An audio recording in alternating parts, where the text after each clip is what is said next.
conjunta durante este año 2021. En esta reunión en particular contamos con la presencia del doctor Paulo Botta, quien se referirá a la situación en Medio Oriente entre la nueva administración de Biden y los viejos problemas irresueltos. Contamos con el currículum del doctor Paulo Botta. Su formación es doctor de la Universidad Complutense de Madrid, España. Tiene diploma de estudios avanzados por la Universidad Complutense de Madrid. Es licenciado de Relaciones Internacionales por la Universidad Católica de Córdoba. Tiene diploma de lengua árabe por el Centro Educacional de Lengua Árabe para Extranjeros del Ministerio de Educación Superior de la República Árabe de Egipto, El Cairo, Egipto, 2002. Su actividad docente con filiación institucional, profesor protitular de la Universidad Católica Argentina Santa María de los Buenos Aires, director del Programa Ejecutivo en Medio Oriente Contemporáneo, profesor titular de la Universidad de El Salvador, Escuela de Estudios Orientales, profesor de la Escuela Superior de Guerra Conjunta de las Fuerzas Armadas, director del Observatorio Militar de Medio Oriente. Su actividad profesional está dada por su capacidad de investigador principal de la carrera de docente e investigador científico de la Universidad de la Defensa Nacional, la UNDEF, investigador senior del Instituto for Global Studies de Roma, Italia, coordinador del Departamento de Eurasia del Instituto de Relaciones Internacionales de la Universidad Nacional de La Plata, presidente de la Fundación Centro de Estudios del Medio Oriente Contemporáneo, miembro del miembro consejero del Consejo Argentino para las Relaciones Internacionales, y su actividad como profesor en años anteriores, coordinador académico del Centro de Estudios Estratégicos para la Defensa Manuel Belgrano, con la sede en la Fuerza Aérea Argentina durante los años 2011-2014, analista para la Fundación para las Relaciones Internacionales y el Diálogo Exterior en Madrid, España, durante el 2007-2010, y docente de la Universidad Siglo XXI, Córdoba, Argentina, 2003-2007. Para nosotros es un honor poder contar nuevamente con el doctor Botta, no solamente en nuestras aulas, en nuestros claustros, sino también en este ciclo de conferencias, como hemos hecho el año pasado, que también ha sido otra de las conferencias que el público a través de Internet nos ha solicitado que lo convoquemos nuevamente para esta temática de Medio Oriente que es de tanto interés en el país y en realidad en el mundo global. Muchas gracias, doctor. Este es su auditorio presencial y su auditorio virtual en este doble juego que estamos haciendo. Perfecto. Bueno, muchas gracias. Buenas tardes a todos. Es un gusto siempre estar acá en casa, por tanto uno no es invitado y sobre todo es un gusto para los que somos docentes poder, aunque sea vernos las caras de lejos, ¿no? Esto de la virtualidad nos ayuda en muchas cosas, pero también uno echa en falta esto de poder estar con los alumnos, donde la posibilidad de interacción siempre es mayor. Bien, para ir directamente al tema que nos ocupa hoy. La región de Medio Oriente es, si uno ve desde un punto de vista simplemente periodístico, es una región, podríamos decir, altamente conflictiva, ¿no? Altamente conflictiva, y eso ya desde el punto de vista de las relaciones internacionales en general y desde el punto de vista de una institución dedicada a temas militares, ya de por sí les genera un atractivo particular. En el día de hoy yo básicamente quisiera exponer tres cosas que es las que ustedes están viendo aquí. En primer lugar, resaltar la relevancia de Medio Oriente desde el punto de vista de la seguridad internacional, por qué tenemos que estudiar Medio Oriente, qué podríamos aprender de Medio Oriente. En segundo lugar, entender Medio Oriente hoy por hoy como una región donde se da la competencia entre grandes potencias y a la vez en potencias regionales, porque eso tal vez, según la hipótesis que yo voy a plantear aquí, es lo que explica su nivel de conflictividad. Y en tercer lugar, como siempre lo hacemos, porque uno nunca analiza nada desde el espacio exterior, uno lo hace desde el lugar donde está, ver qué conclusiones y también qué perspectiva podemos traer desde Argentina al respecto, porque siempre lo enfatizo, si de algo sirve estudiar otras regiones es para aprender de la experiencia ajena, si no sería simplemente una curiosidad académica intelectual que cada uno podría hacer casi en su casa y no justificaríamos el por qué estamos aquí en la actualidad hoy. Entonces, en primer lugar, ¿Es realmente una región conflictiva Medio Oriente? Como les decía, si uno se basa pura y exclusivamente en los medios de comunicación, diría que sí.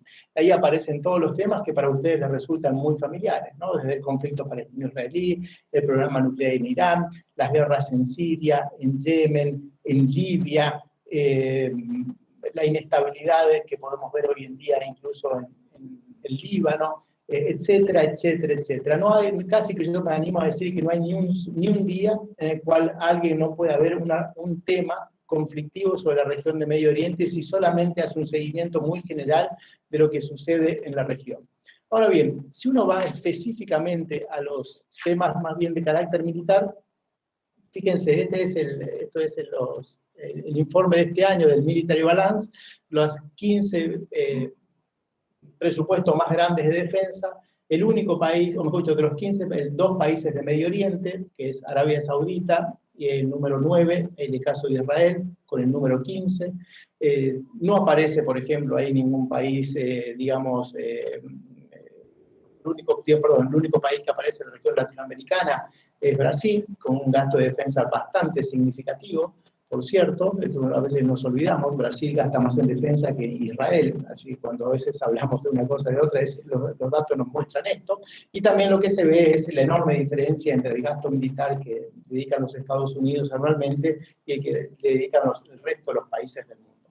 Ahora bien, cuando uno se va al porcentaje del PBI que se gasta en defensa, ahí aparece Medio Oriente en todo su valor. Fíjense, de los 15 países que gastan porcentualmente más de lo que diría la OTAN, más del 2%, ¿no? Con respecto a defensa, fíjense, son casi todos países de la región de Medio Oriente. Desde el Omán, que dedica el 12%, hasta Qatar el 4.4%, pasando por otros países como Líbano, Kuwait, Arabia Saudita, Argelia, Irak, Emiratos Árabes Unidos, podremos incorporar incluso a Azerbaiyán por su vinculación muy cercana con Turquía, Marruecos, Israel, Jordania, Armenia, exactamente. Entonces, casi que los países que más gastan porcentualmente en temas de defensa están casi todos en Medio Oriente. Eso ya nos habla de sociedades donde el tema de defensa tiene un lugar muy preeminente.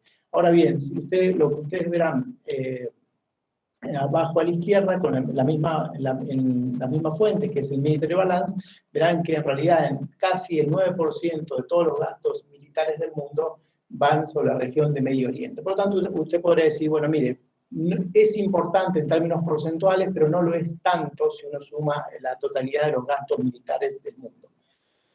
Esto simplemente para que ustedes tengan una idea, estamos como estamos, entonces la venta, digamos, los gastos de defensa existen, pero si ustedes ven en 2018, 2019 y 2020, hubo en la zona de Medio Oriente, se ve claramente ahí, hubo disminuciones significativas. Entonces, si uno dice, bueno, en 2015, 2016, 2017, era incluso mucho más significativo. Aún habiendo una disminución en los últimos 3 años, aún así sigue siendo muy importante los niveles en la región de Medio Oriente. Y si ven abajo el esquema tradicional, abajo a la derecha, verán que Medio Oriente casi que yo diría está superando ampliamente los niveles OTAN. Entonces, gasta mucho más del 2% e invierte de eso que se gasta casi el 20% en inversión. Por lo tanto, digamos, esa en su totalidad son economías que le dedican a la defensa una parte muy significativa de sus recursos. Luego estarán las dos partes de la biblioteca, aquellas que nos dicen que en realidad esta es la causa de la conflictividad, y otros que nos dirán que no es la causa de la conflictividad, puesto que hay razones que llevan a la conflictividad entre los estados, como lógica y consecuencia después los estados buscan proteger sus intereses a través de la inversión en defensa. Si vamos a otro tema que creo que se los planteo porque creo que es central para la hipótesis que les voy a exponer hoy a ustedes, cuando vemos quiénes son los países del mundo que más exportan en armamento, sigue teniendo, esto se publicó la semana pasada en los datos actualizados de CIPRI, Estados Unidos sigue acaparando casi el 40% de la totalidad de ventas a nivel global, ¿sí? Pero si vemos aquí, entre los principales países que exportan armamento, fíjense, en todos los países siempre su primer, segundo o tercer cliente es un estado de Medio Oriente. Para Estados Unidos, en el periodo 2016-2020, Arabia Saudita es su primer cliente. Para Rusia, su tercer cliente es Argelia. Para Francia, su segundo y tercer cliente corresponde a Egipto y Qatar. Para Alemania, su segundo y tercer cliente son Argelia y Egipto, y así podríamos seguir, ¿no? Entonces, los países que más venden cuentan todos, sin excepción, entre sus grandes clientes a países de Medio Oriente. Y además, si vemos específicamente la modificación que ha habido entre los periodos de 5 años que mide CIPRI, fíjense, lo van a ver aquí, perdón, se los adelanto. Arabia Saudita entre el 2016 ha representado el 11% de todas las importaciones de ventas de armamento a nivel global, cuando en el periodo anterior, 2011-2015, representaba el 7%, ¿no? Entonces tenemos, las grandes potencias están todas involucradas, por lo menos en ventas de armamento. No hay ni una de las grandes potencias que no esté involucrada directamente con algunos clientes en la región. Y si vemos acá los 15 países que más han importado armamentos en los últimos 4 años, verán que casi es un listado de todos los países de la región de Medio Oriente. Por lo tanto, no solamente que dedica una parte importante de su Producto Interno Bruto, sino que además cuando hablamos de adquisiciones tienen todos vínculos con las grandes potencias, y además cuando hablamos de adquisiciones representan todos los países de Medio Oriente casi el 30% de todas las adquisiciones mundiales de armamento. ¿Sí? Si todo lo que se vende, el 30% está representado por estos países. Ahora sí nos ponemos un poco más en tema y exactamente qué podemos sacar en términos políticos, más allá de estos datos estadísticos, con respecto a qué es lo que está sucediendo en Medio Oriente. Y aquí este dato creo que es muy interesante. Fíjense, aquí vemos básicamente quiénes son los principales vendedores de armas a los distintos países de la región. Y verán que los estados árabes, a excepción de Egipto, si no vemos Qatar y Arabia Saudita, su gran fuente de armamento es Estados Unidos. En el caso de Turquía, sigue siendo Estados Unidos, pero con un porcentaje muy importante de la Federación de Rusia. Irak es casi una situación muy, muy atípica, porque Irak tiene tiene vinculaciones con tanto Estados Unidos como la Federación de Rusia, y luego verán los dos casos que yo diría son extremos. En el caso de Israel, donde la mayoría de sus vinculaciones, por no decir casi todas, vienen del lado norteamericano, mientras que ustedes verán en el caso iraní, ninguna, obviamente, por razones que son de público conocimiento, viene al lado norteamericano. Por lo tanto, el primer dato que podemos sacar aquí en términos de competencia entre las grandes potencias, ¿no? Esta semana todo el mundo está hablando de la nueva estrategia explicitada por el Reino Unido, la semana pasada la nueva estrategia interina que ha explicitado el gobierno norteamericano, etcétera, etcétera. En estos últimos días tenemos muchas noticias que nos dicen exactamente lo mismo. Todos dicen que estamos ante un contexto internacional regido por la competencia entre las grandes potencias. No hay ni uno de los grandes estados que diga que no estamos en un contexto de competencia, ¿sí? El Reino Unido lo acaba de decir hace pocas horas en su nueva publicación, Estados Unidos lo acaba de decir en la publicación del presidente Biden, también lo reconocen así otras potencias europeas, todos dicen lo mismo, estamos en un contexto de competencia. Y esto en primer lugar, que obviamente es la primera de los datos que para mí es muy significativo. Uno de los elementos que profundiza las diferencias existentes en la región de Medio Oriente es la competencia entre las grandes potencias. Por lo tanto, no podemos pensar en la región de Medio Oriente como separada de ese contexto general. Y eso hace que obviamente vean lo que se refleja aquí simplemente en adquisiciones. Y es, algunos van a ir con uno, otros van a ir con otro, otros van a querer estar con todos, pero en realidad la competencia está. No hay ninguna región donde podamos ver de manera tan clara hoy por hoy cómo las grandes potencias llevan cada una de ellas su estrategia de inserción, de vinculación y de atracción hacia las regiones, hacia los países como lo vemos hoy en día en Medio Oriente. Por lo tanto, ese es el dato primero más significativo. Sí que hay mucha venta de armamento, pero también eso no es, digamos, la consecuencia. Eso es eso es la consecuencia de lo que vemos, que es la competencia entre las grandes potencias. Y aquí vemos algo que creo que es muy importante, y es Cada una de estas potencias, y vamos a tomar simplemente tres, los Estados Unidos de América, la Federación de Rusia y la República Popular China, han generado estrategias distintas en cuanto a sus vinculaciones con la región, que no son privativas de Medio Oriente, pero sí es donde las vemos en toda su esplendor.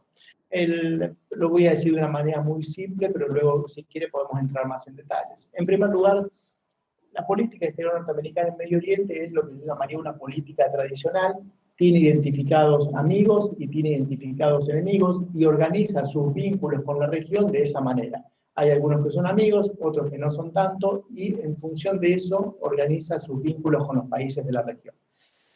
La Federación de Rusia tiene una estrategia totalmente distinta. Rusia se caracteriza por, lo decimos nosotros de esta manera más coloquial, hablar con todos, ¿sí? No hay ninguna. La semana pasada el ministro de Relaciones Exteriores, Lavrov, estuvo en la región del Golfo. Unos días antes se trató de relanzar el proceso de paz en Siria y Rusia está de esa manera sentada junto con Turquía y con Irán. Hace pocas horas el ministro de Asuntos Exteriores también de Rusia ha dicho público que tiene su voluntad de mediar entre israelíes y palestinos. El primer ministro Netanyahu ha visitado más veces al presidente Putin que al presidente norteamericano. Por tanto, digamos, la estrategia rusa tiene otro sentido, y es hablan con todos. Mientras que en última instancia la estrategia de la República Popular China, hasta ahora lo que vemos es una estrategia mucho más medida, en el sentido de que se centra básicamente en hacer negocios y luego lleva su producto estrella, su propuesta estrella, como ustedes quieran denominarlo, que es este proyecto OBOR, la nueva ruta de la seda, donde se trata básicamente de un conjunto de inversiones de transporte multimodal que genera muchas otras preguntas de seguridad. Lo planteo simplemente como un pie de página. Las preguntas que se plantean son: ¿esta infraestructura se va a construir en base a las necesidades de desarrollo del país o va a ser simplemente en base a las necesidades logísticas chinas? Nosotros los argentinos tenemos la experiencia de los ferrocarriles ingleses, ¿no? Sería más o menos lo mismo, ¿no? Esto va a tener para vincular más al país o en función de los intereses foráneos. La segunda pregunta que viene es, bien, ¿quién lo va a financiar? ¿Sí? Y la pregunta que está vinculada a eso es cómo van a recuperar el dinero, ¿no? Porque nadie financia algo sin ninguna expectativa de recuperarlo. Y la tercera, que está comenzando a tomar forma, sobre todo en los países de Asia Central, es si alguien invierte en algo que es importante para su infraestructura y su desarrollo comercial, si alguien financia esa inversión, ¿es que acaso el día de mañana no va a estar dispuesto o no va a estar, dispuesto a protegerlo ante una situación de estabilidad? Y entonces por eso comenzamos a ver cada vez más capacidades de proyección de las Fuerzas Armadas de la República Popular de China, donde no se trata simplemente de un ejercicio de protección de su infraestructura en el exterior.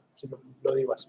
Estas preguntas, que hoy en día son preguntas que son debatidas en algunas regiones donde China ya tiene una vinculación muy profunda, son preguntas que desde mi perspectiva creo que, espero equivocarme, todavía no nos planteamos nosotros aquí cuando estamos buscando un mayor vínculo en ese sentido. Por lo tanto, una vez lo repito como siempre, hay que aprender de la experiencia ajena, ¿no? Los problemas que se están planteando en otros lugares nosotros los deberíamos ver y no pensar que somos una rara avis donde no tenemos ningún tipo de vinculación con lo que les pasa a otros en otras partes del mundo. Entonces, ese es el primer dato, ¿no?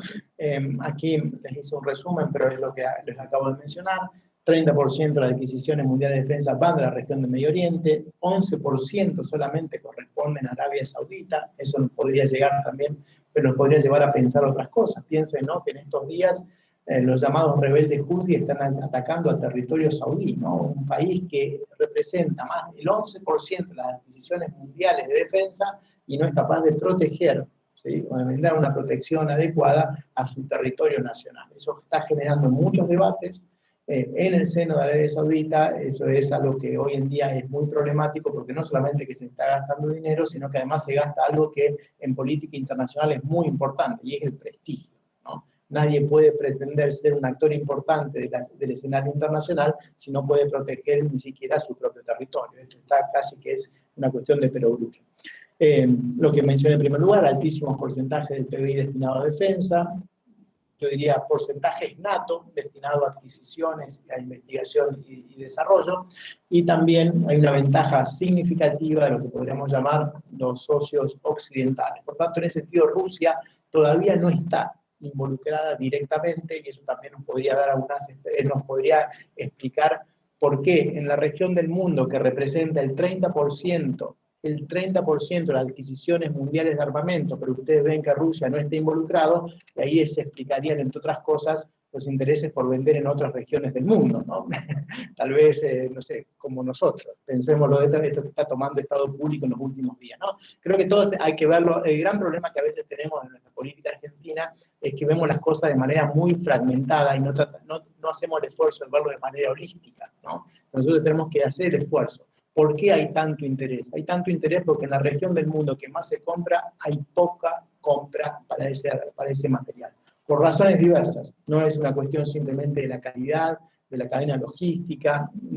Hay muchas otras razones. Fundamentalmente que hay un lobby muy fuerte de todos los que están involucrados en esto, que quieren que continúe, ¿no? Segundo punto, o sea, estamos viendo que hay una competencia entre grandes potencias, que cada una tiene su estrategia particular y que eso luego se manifiesta en lo que, por lo menos en este ámbito, nos interesa. ¿Cómo se manifiesta la influencia en términos militares? En una parte, después si quiere podemos ingresar en otras que tienen que ver con ejercicios militares combinados, con la presencia de tropas extranjeras y muchas otras cuestiones que intercambios a nivel académico que son muy significativos, etcétera, etcétera. Esta es lo que creo que es la zona de mayor conflictividad que vamos a tener en Medio Oriente en los próximos años. Es el Mediterráneo Oriental. Lo que ustedes ven en este mapa es cómo se superponen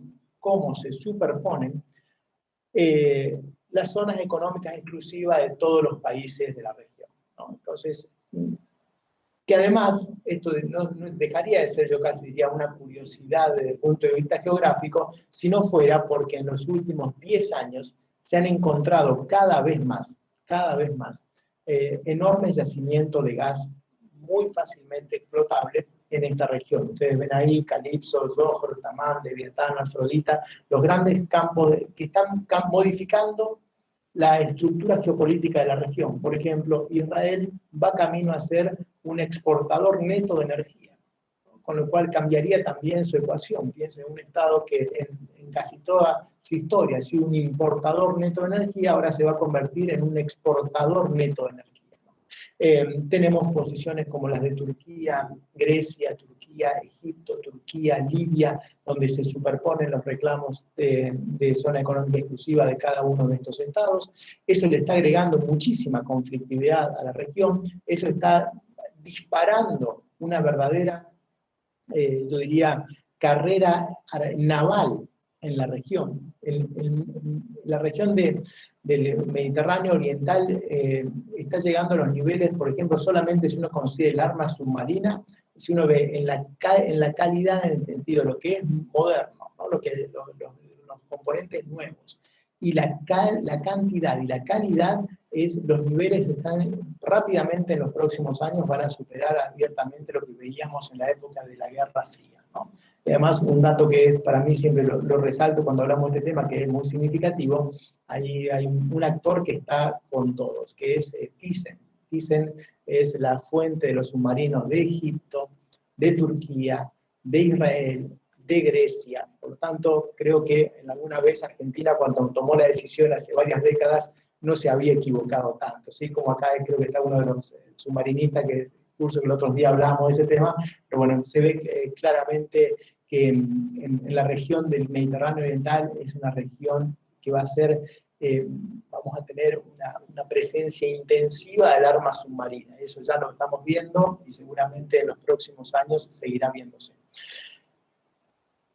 Hay dos formas desde el punto de vista de la política internacional de ver los recursos. Una forma de ver los recursos es un problema. ¿Por qué? Porque cada uno quiere agarrarse una parte de los recursos y eso va a generar mayor conflictividad. Es casi, yo diría, una posición muy general y aceptable. Pero hay otra forma de verlo en el Medio Oriente y es los recursos pueden ser la mejor manera de vincular a estados que tienen altos niveles de conflictividad. Piensen que, por ejemplo, los acuerdos de Camp David del año 78-79 entre Israel y la República Árabe de Egipto no hubieran sido lo que han sido y no hubieran asegurado la estabilidad en esa frontera si no hubiera sido por la vinculación energética que se estableció entre esos dos estados. Nosotros generalmente tratamos de olvidar eso, o nos olvidamos eso, hacemos hincapié en la presencia y la importancia que tuvieron los Estados Unidos, por eso lo llamamos acuerdo de Camp David, realizado bajo una gran presión diplomática norteamericana, pero nos olvidamos que se sentaban las bases de un entendimiento en términos energéticos, que es lo que muchos consideran, cuales me incluyo, que es la explicación de por qué tanta estabilidad. Porque si uno sienta a dos actores, básicamente, pura y exclusivamente por la fuerza, la idea de que exista una excusa para levantarse es cuestión de tiempo. Pero lo que hay que hacer es, siempre en política hay que hacer eso, hay que brindar incentivos para sentarse a negociar.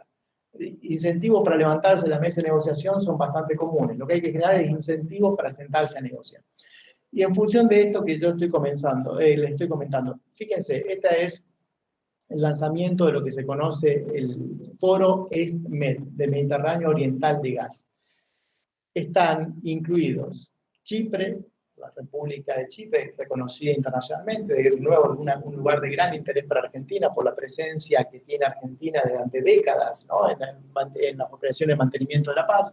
Grecia, Israel, Egipto, Jordania, Palestina, y ahora se han sumado otros estados europeos, fundamentalmente Italia, y con otro nivel Francia y Estados Unidos. Hay un detalle, ¿no? Turquía no está. Y eso es un tema que es central. No está no por una cuestión de carácter geográfico, está muy claro que Turquía debería estar. No está porque el resto de los actores no quieren que esté. Y eso entonces, yo creo, desde mi punto de vista, es un tema que es central. Porque eso, en lugar de utilizar los recursos para bajar los niveles de conflictividad, va a llevar seguramente a que haya más incentivos para romper los pocos acuerdos existentes, ¿no? Detrás de esta idea que suele tomar en los últimos días, ha habido muchas noticias al respecto, cuando se habla de la voluntad de Israel de volver a sentarse a negociar con Turquía, creo que no hay una voluntad simplemente de olvidar lo pasado, hay una necesidad geoestratégica. Uno no puede hacerse amigo de todos los del barrio e intentar aislar a uno que está en el medio, porque eso en algún momento termina explotando. Y esa percepción lleva a esto, fíjense, estas son las bases militares que tiene Turquía en el exterior. Es casi una cuestión de perogrullo, ¿no? Si alguien deja fuera a un Estado en cuanto a su capacidad de vincularse con los otros, pues es probable que aumente los niveles de agresividad o asertividad, como ustedes quieran denominarlo, en el exterior. Y eso va acompañado también de otras cuestiones, fundamentalmente por el desarrollo de su industria armamentística, que ha logrado en algunos ámbitos algunos niveles más que aceptables, pero hoy en día Turquía tiene, para decirlo en pocas palabras, una base en Qatar, y entre otras cosas eso ha explicado que Qatar haya podido sobrevivir, entre otras cosas, al bloqueo que desde mayo del 2017 le ha impuesto a Arabia Saudita. Hoy en día tiene una presencia muy significativa también en Libia, por no hablar de Siria, ni hablar lo que ha sucedido hace pocos meses atrás en el Cáucaso Sur, ¿no? Entonces, hoy Turquía tiene una asertividad, vamos a decirlo de esa manera, en política internacional, que no se explica pura y exclusivamente por un mayor nivel de belicosidad, sino también por una estrategia de lograr algún tipo de equilibrio ante un tema tan central como es el de quedar fuera del principal ámbito de cooperación en términos gasíferos que ha tenido la región en décadas. Piensen que la región que nosotros denominamos Medio Oriente es una región de la que no tiene ningún ámbito de cooperación realmente multilateral. Donde están unos incluidos, no están otros, ¿sí? Donde está la Liga Árabe, obviamente, por supuesto que no está ni Israel, ni Irán, ni Turquía. En los países del Consejo de Cooperación del Golfo fue pensado básicamente como una oposición a Irán. Turquía es miembro de la OTAN, pero obviamente con un nivel de conflictividad muy alto con otros actores. Entonces, no es una región donde uno puede encontrar instancias multilaterales que puedan generar canales de diálogo. Por lo tanto, es una región en términos de política internacional clásico. Todo se termina dirimiendo en el ámbito bilateral. Es una región clásica en el ámbito de la política internacional. Esto es una noticia que ustedes seguramente a lo mejor han visto, es la inauguración hace 2 semanas atrás de la estatua, o fue del busto de Alexander Nevsky en la base aérea que tiene Rusia en Siria, en Gemein. Todo el mundo ha hablado de eso porque es Alexander Nevsky, ustedes saben muy bien, es el que lideró a las fuerzas rusas en contra de las fuerzas suecas, es considerado como uno de los fundadores del Estado ruso en esos términos, pero en realidad yo creo que en el caso de Rusia hay 2 cosas que analizar en la región de Medio Oriente. Lo primero es que no todo lo que ha hecho en la región de Medio Oriente tiene pura y exclusivamente una función de carácter militar, que obviamente es muy importante, ¿no?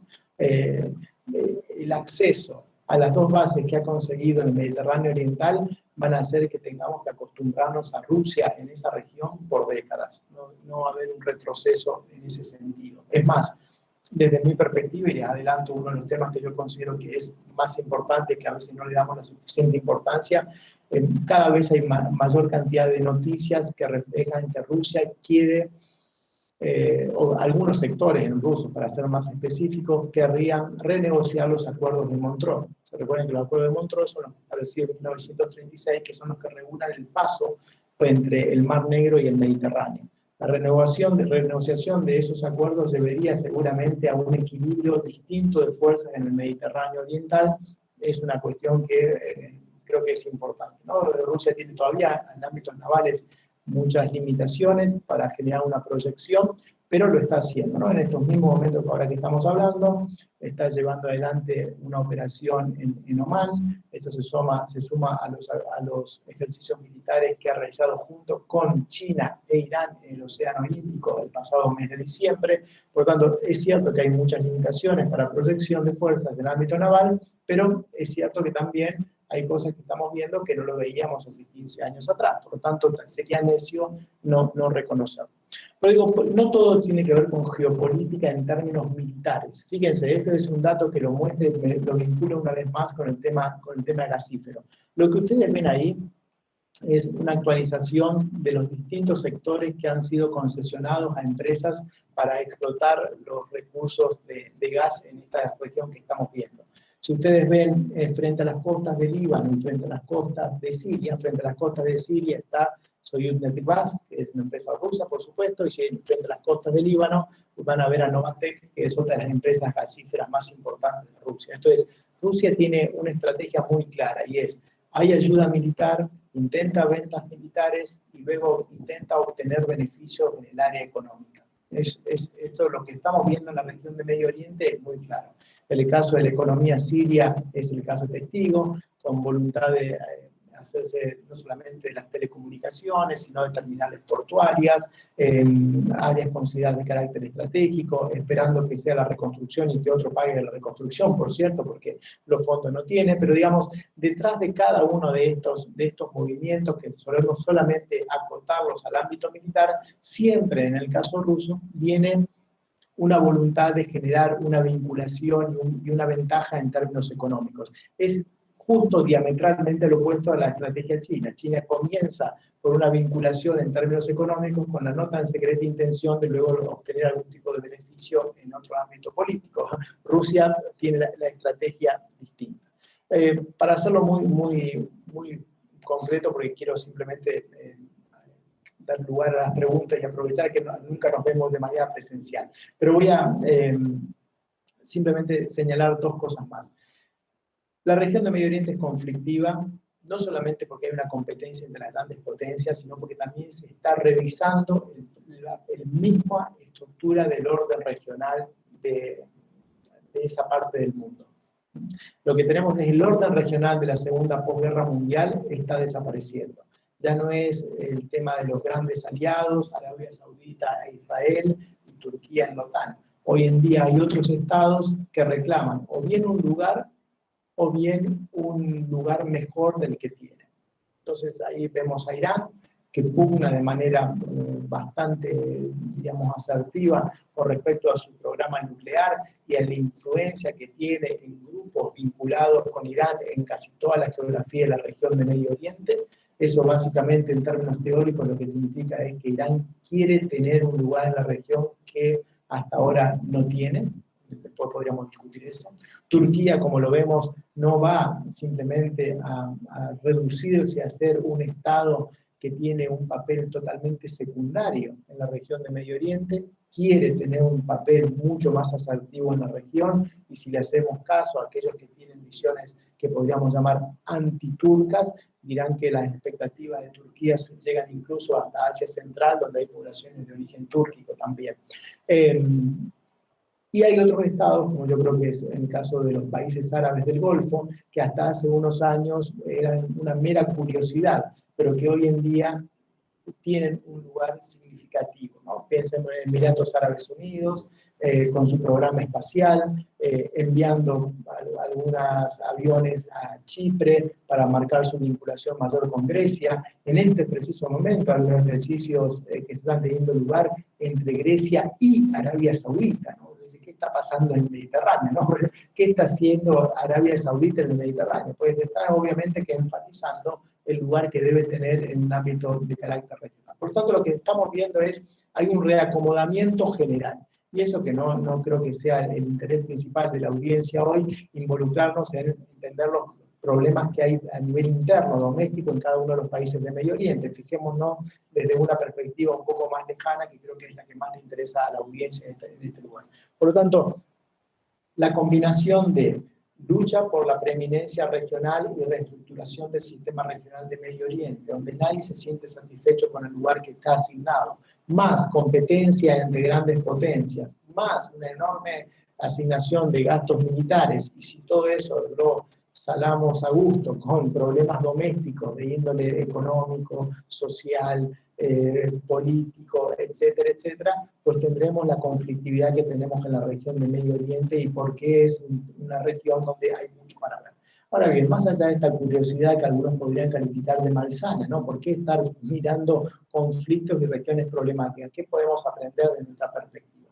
Yo creo que hay conclusiones en la región que podrían ayudarnos a pensar y que podrían luego materializarse desde aquí. En primer lugar, la competencia entre los actores regionales es una realidad en Medio Oriente. Eso creo que hoy no lo tenemos en nuestra región, por lo menos no lo tenemos tan agresivo como hubo en otras épocas. Piensen tal vez en los años 70 y los años 80,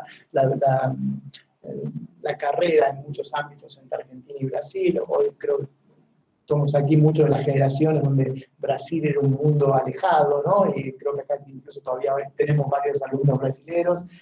Para los chicos de 20 años, eso de que Brasil era un mundo alejado, que había que pedir visa y esas cosas, les suena cosa de otro mundo, ¿no? Pero nosotros cuando éramos chicos, esa era una realidad, ¿no? El tema de las trochas, los ferrocarriles, las diferencias, bueno, cosas que creo que en ese sentido hemos avanzado y no tenemos. La competencia entre actores externos que se ve de manera muy clara en Medio Oriente, sí. Y en América Latina, en Iberoamérica, por supuesto. Creo que la competencia es el gran dato estructural de nuestra región en estos años. Y ahí creo que es importante que veamos no cómo lo percibimos nosotros, sino cómo lo perciben las grandes potencias, ¿no? Tanto los documentos norteamericanos, como algunos documentos, los libros blancos que ha hecho público la República Popular de China, como este mismo documento que ha hecho público también el Reino Unido, nos muestran que la competencia es una realidad, y la competencia no va a desaparecer por más que nosotros creamos que no hay competencia, ¿no? ¿Por qué? Porque no somos los actores centrales. Hay otros que son los actores centrales que perciben a la región también como un ámbito de competencia global. Por lo tanto, yo creo que ahí hay que verlo. El tercero de los datos que creo que es muy significativo en Medio Oriente, y es una corriente de militarización en el sentido de cómo se solucionan los conflictos.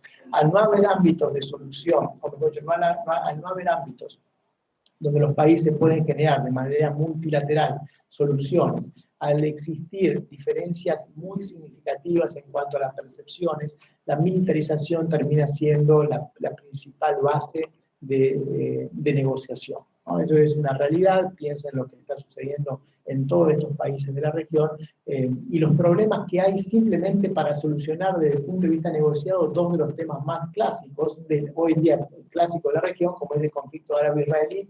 ¿Quién se acuerda cuándo fue la última vez que realmente árabes e israelíes se sentaron a la mesa de negociación con una expectativa de solución real? Y los problemas que se están generando para que se vuelvan a sentar a la mesa Estados Unidos y la República Islámica de Irán. Entonces, los ámbitos de negociación brillan por su ausencia. Por lo tanto, quedan los estados siempre tendientes a fortalecer sus ámbitos de militarización. ¿Qué podemos ver aquí en Argentina? Y con esto voy a concluir mi exposición. En primer lugar, lo que nos muestra la región del Medio Oriente es que hay una enorme dificultad por parte de los estados cuando estamos en un contexto de competencia entre grandes potencias por mantenerse al margen. Uno puede vincularse con todos los estados, puede generar ámbitos multilaterales, puede intentar generar ámbitos de cooperación con todos los estados, pero es muy difícil que alguien se pueda totalmente, un estado pueda mantenerse al margen puramente. Y en política exterior, como siempre lo comentamos en las clases, casi que no hay políticas exteriores bilaterales. Todas las relaciones de un Estado con otro terminan influyendo en mayor o menor medida en los vínculos con otro Estado, ¿no? Entonces, pensemos, ¿no? Fíjense, un tema que discutíamos los otros días en clase. El documento de la estrategia interina de seguridad que acaba de publicar el gobierno norteamericano dice que China es un competidor global y Rusia es un estado con capacidad disruptiva. No están en el mismo nivel en términos de expectativas, pero sí que se ven como algo negativo. Pensemos lo que ha sucedido con el caso de Turquía, con la decisión de comprar el sistema S-400 de defensa antiaérea que ha quedado fuera del sistema del avión de quinta generación, el F-35, ¿no? Y luego ahora tratemos de analizarlo desde nuestra perspectiva. Nosotros creemos realmente que podríamos, no sé, virar hacia una adquisición con otro de las grandes potencias sin que eso tenga consecuencias en otros ámbitos. Me parece que en un contexto de competencia entre grandes potencias sería bastante naif pensar que van a ir por un lado el acuerdo con el Fondo Monetario, por otro lado acuerdo, no sé, con la Unión Europea, por otro lado acuerdos militares con otro Estado. La separación es analítica, pero no es real.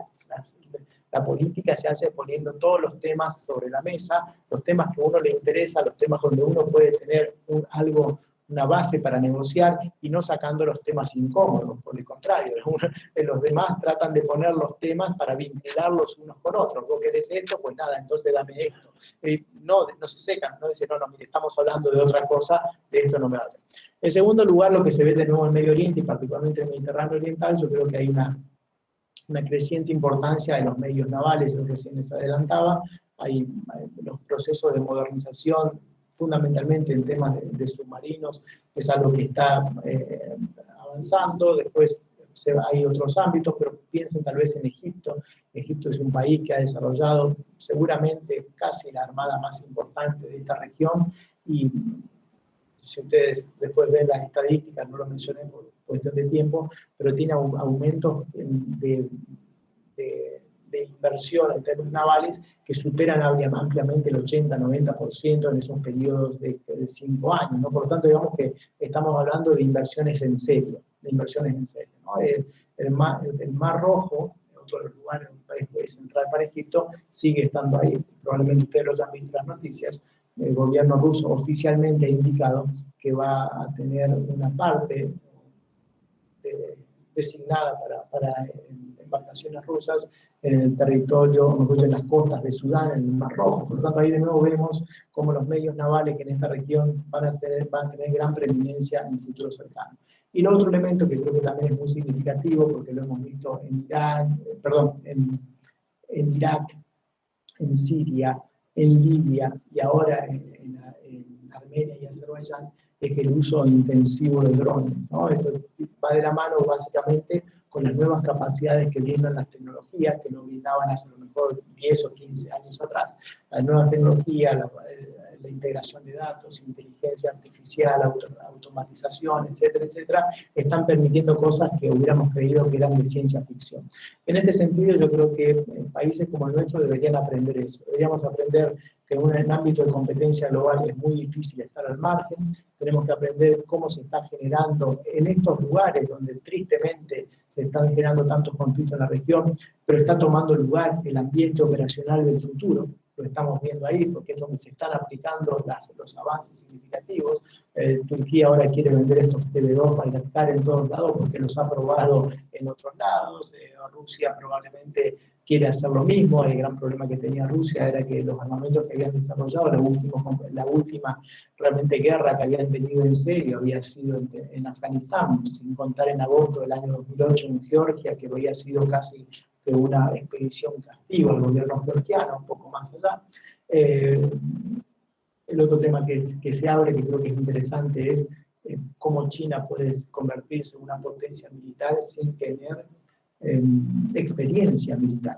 Esa es otra cuestión que creo que es interesante para analizar. En definitiva, ver cómo se está gestando el ambiente operacional del futuro, ver lo que están haciendo los demás, qué podemos aprender de eso, buscar socios de carácter tecnológico y teniendo en cuenta que la estrategia general es no hay estados que puedan realmente mantenerse al margen. Dependerá de la inteligencia, de la estrategia política y luego de la pericia de los diplomáticos y también de las capacidades militares para moverse en un mundo que cada vez es más complejo y más caracterizado por la competencia. Lamentablemente no estamos viendo, por más que algunas voces se indiquen de esa manera, hacia una región, hacia un mundo mucho más colaborativo. Fíjense lo que ha sucedido con el COVID. Cada estado ha tratado de asegurarse lo mejor para su población y aquellos que han logrado vender algo lo han hecho también a costa de algo. Por tanto, creo que nos muestra también que es muy difícil pensar en un mundo colaborativo. En ese contexto, donde nosotros lo debemos tomar más como un dato, más como algo que podamos realmente modificar a nuestro placer, es donde debemos movernos. Y por eso, con esto concluyo, es tan importante analizar otras regiones del mundo, porque podemos ver en esas otras regiones cómo se comportan las grandes potencias, qué es lo que es realmente importante, y en función de eso, aprender de la experiencia ajena, básicamente, para que eso refleje de mejor manera nuestros intereses. Muchísimas gracias.